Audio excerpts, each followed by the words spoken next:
Imagine you've got some money saved in a bank account. One day, you go to an ATM to withdraw a bit of it, only to be told that all your hard-earned funds have been frozen. This is the plight of more than 250,000 South Africans, mostly from KwaZulu-Natal. They've collectively put 2.4 billion rand into the state-owned Ithala Bank, and these funds now hang in the balance amid an ongoing liquidation drama. Hi, my name is Pieter-Louis Myburgh. I'm an investigative journalist for Scorpio at Daily Maverick. The Ithala Development Finance Corporation, or IDFC, is a finance agency owned by the KwaZulu-Natal provincial government.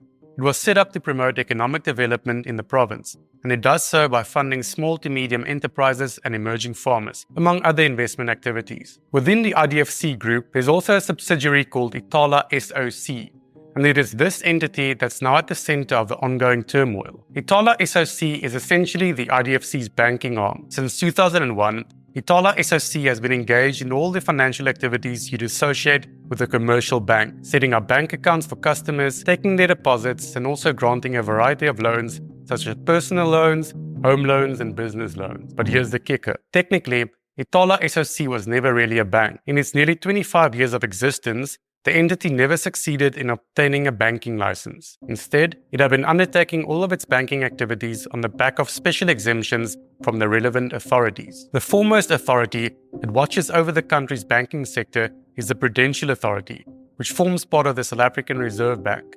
In 2022, the Prudential Authority issued a final exemption notice to Ithala SOC. It told the entity that it should use the opportunity to get its affairs in order so that it might finally obtain a banking license. There are several factors that prevented Ithala SOC from obtaining the license. The Prudential Authority argues that Ithala SOC failed to follow proper banking practices and lacked experienced, skilled leadership at the top.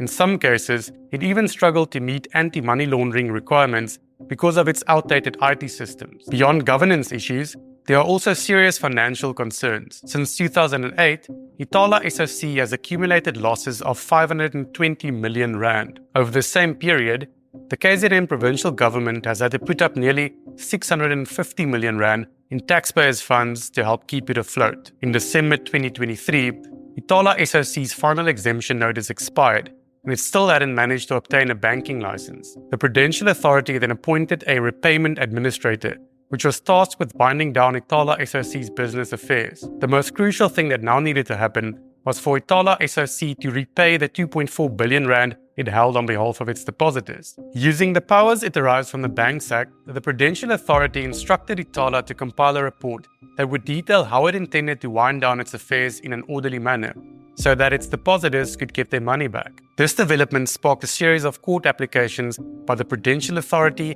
Ithala SOC, and the KZN provincial government. The court cases sought to affirm whether the PA was within its rights to put a halt on Ithala's banking activities, or whether it was acting outside of its mandate. The Prudential Authority won most of these court battles. Meanwhile, throughout 2024, the Prudential Authority investigated Ithala SOC's affairs, after which it made two key findings. One, Ithala had continued its banking activities despite the Prudential Authority's instruction to cease doing so.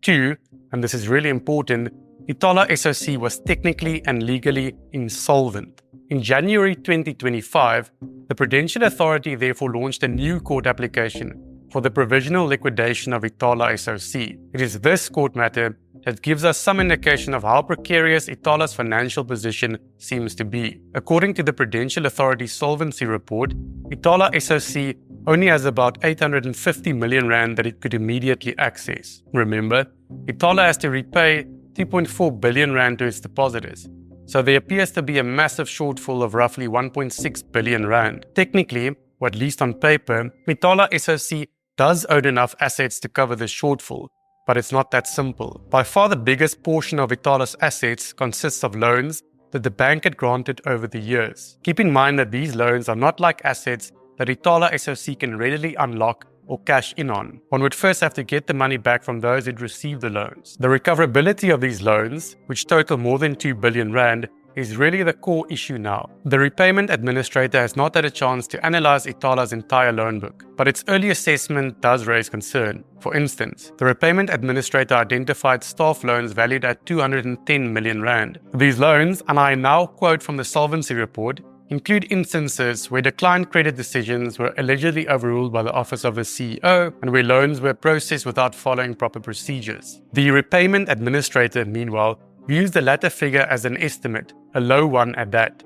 If an even bigger portion of Ithala's R2 billion loan book is unrecoverable, then naturally there will be less funds available to repay the people who've put their savings in Ithala. Daily Maverick's own investigations raise more questions over lending practices at the broader Ithala group. In 2006, the Ithala Development Finance Corporation granted an R11.8 million loan to Dr. Mkhize, wife of former Health Minister Dr. Zweli Mkhize, a prominent member of the ANC. The loan was granted to one of Dr. Mkhize's companies and was used to acquire a farm near Pieter-Maritzburg. At the time of the loan, Zweli Mkhize was MEC for Finance in KZN, which controls Ithala. There were questions over whether this constituted an alleged conflict of interest, but Zweli Mkhize denied that he had any way influenced the process. By 2020, the loan would have been roughly 3/4 into its life, but we obtained a document that showed how little of it had been paid off at that point. In fact, Dr. Mkhize's company had hardly touched the loan, which seemed to be in arrears to the tune of more than R5 million. A hefty loan made to a politically exposed person, which was seemingly allowed to fall substantially into arrears, raises obvious questions. Did the IDFC indulge Mkhize because of its ties to a powerful political figure? Are there more politically exposed persons to be found in the Ithala Group's loan books, including those of its banking arm, Ithala SOC? Finally, to what extent did dubious or just plain imprudent lending practices affect Ithala's financial position? It is early days yet in the Ithala saga, but if it does turn out that substantial portions of these loans are not recoverable, we could well end up with another major scandal at a state-owned financial institution. The story is still unfolding and we'll keep you updated. This podcast was produced by Bernard Kotze, Rufaro, Chiswo, and Emilie Gambade.